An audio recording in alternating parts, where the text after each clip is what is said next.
यशवंत सिन्हा जी का नाम है जो कि विपक्ष की तरफ से उम्मीदवार हैं, तो वहीं दूसरी तरफ श्रीमती द्रौपदी मुर्मू जी का नाम सामने आया है।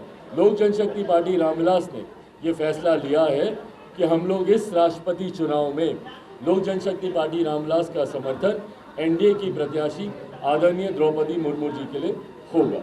नमस्कार, आप देख रहे हैं लाइव सिटीज में हूं आपके साथ शिवम। राष्ट्रपति चुनाव को लेकर यूपीए और एनडीए ने अपने अपने उम्मीदवारों की घोषणा कर दी है। आपको बता दें कि यूपीए की तरफ से यशवंत सिन्हा को उम्मीदवार बनाया गया है। वहीं अगर हम एनडीए की बात करें तो एनडीए की तरफ से द्रौपदी मुर्मू को उम्मीदवार बनाया गया है। ऐसे में लोक जनशक्ति पार्टी रामविलास के राष्ट्रीय अध्यक्ष चिराग पासवान ने आज यह साफ साफ बता दिया है कि वो राष्ट्रपति चुनाव को लेकर यूपीए या एनडीए में किसे समर्थन कर रहे हैं। क्या कुछ कह रहे हैं चिराग पासवान, पहले आप वो सुने। विलास ये फैसला लेगी कि हमारा समर्थन किस उम्मीदवार के लिए है। वैसे इस बात को मैं स्पष्ट कर दूं कि लोक जनशक्ति पार्टी रामविलास संख्या बल के तौर पर हम लोग का बहुत ज़्यादा उम्मीदवार के जीतने या हारने में संभवतः बहुत ज़्यादा भूमिका नहीं होगी।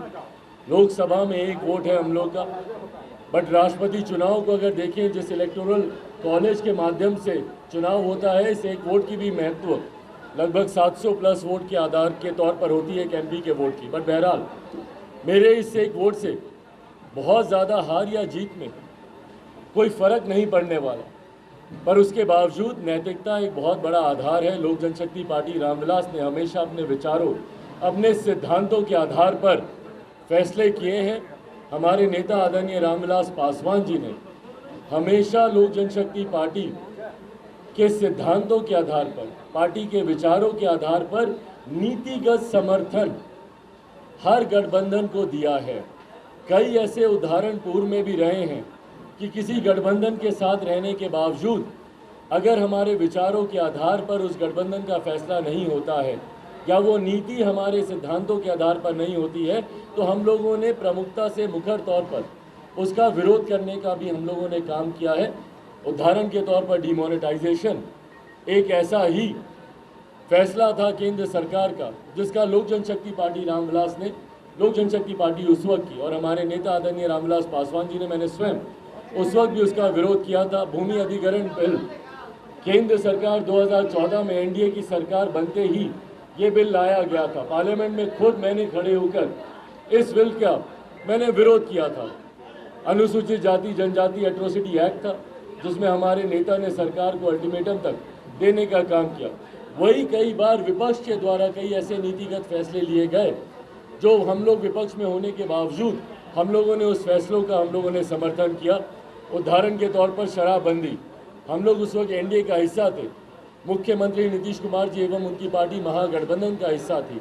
दोनों अलग अलग गठबंधन में थे, पर उस वक्त भी मैंने शराबबंदी का मैंने समर्थन किया था, क्योंकि नीतिगत तौर पर ये फैसला सही था। ये फैसला कानून बनने के बाद पर विफल हुआ, वो अलग बात है, पर नीतिगत तौर पर ये फैसला सही था, इसका हम लोगों ने समर्थन किया। ऐसे ही आज की तारीख में जिस तरीके से दोनों प्रत्याशियों के नाम सामने आए हैं महामहिम पद के लिए, जिसमें एक तरफ यशवंत सिन्हा जी का नाम है जो कि विपक्ष की तरफ से उम्मीदवार हैं, तो वहीं दूसरी तरफ श्रीमती द्रौपदी मुर्मू जी का नाम सामने आया है।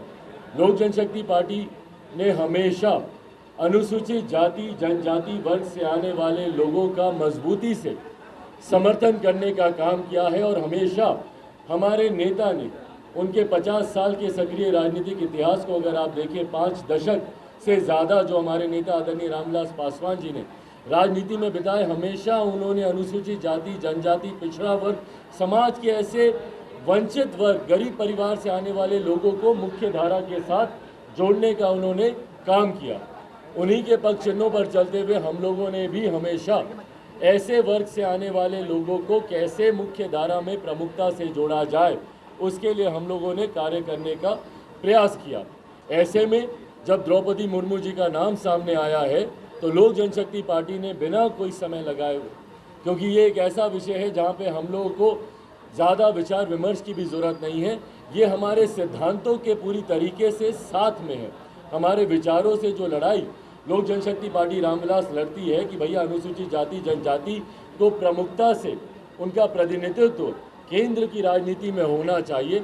ऐसे में देश के सर्वोच्च पद के लिए एक ऐसी महिला का नाम जो आदिवासी समुदाय से आती हैं जब एनडीए की तरफ से सामने आया, लोक जनशक्ति पार्टी रामविलास ने कल रात विभिन्न नेताओं से हम लोग की चर्चा हुई, बातचीत हुई और एक आम राय बिना किसी विवाद के, यह आम राय हर किसी की थी। लोक जनशक्ति पार्टी रामविलास के हर एक नेता की, भले वो हमारे विभिन्न प्रदेशों के प्रदेश अध्यक्ष हों या हमारे राष्ट्रीय पदाधिकारी या हमारे बिहार प्रदेश के तमाम साथी, सबका एक स्वर में राय था कि हम लोगों को एनडीए के प्रत्याशी आदरणीय द्रौपदी मुर्मू जी का हम लोग को समर्थन करना चाहिए, ना सिर्फ क्योंकि वो एक महिला आदिवासी समुदाय से आती हैं, शेड्यूल्ड ट्राइब से आती हैं, बल्कि उनकी अपनी काबिलियत, जिस संघर्ष से और जिस मेहनत और जिस काबिलियत के बल पर वो देश के सर्वोच्च पद की दावेदारी तक वो पहुंची हैं, ये अपने में उनकी काबिलियत को दर्शाता है, उनके सामर्थ्य को दर्शाता है। और उनकी यही काबिलियत, इसी सामर्थ्य का समर्थन लोक जनशक्ति पार्टी रामविलास करती है। और पार्टी ने ये फैसला लिया है कि जिस तरीके से उनकी कार्यशैली रही एज अ गवर्नर, उनकी जो भूमिका रही झारखंड में, या एक जनप्रतिनिधि के तौर पर जिस तरीके से उनकी समाज के प्रति उनकी सेवा रही, इन तमाम बातों को देखते हुए, इन तमाम पृष्ठभूमि को देखते हुए लोक जनशक्ति पार्टी रामविलास ने ये फैसला लिया है कि हम लोग इस राष्ट्रपति चुनाव में लोक जनशक्ति पार्टी रामविलास का समर्थन एनडीए की प्रत्याशी आदरणीय द्रौपदी मुर्मू जी के लिए होगा।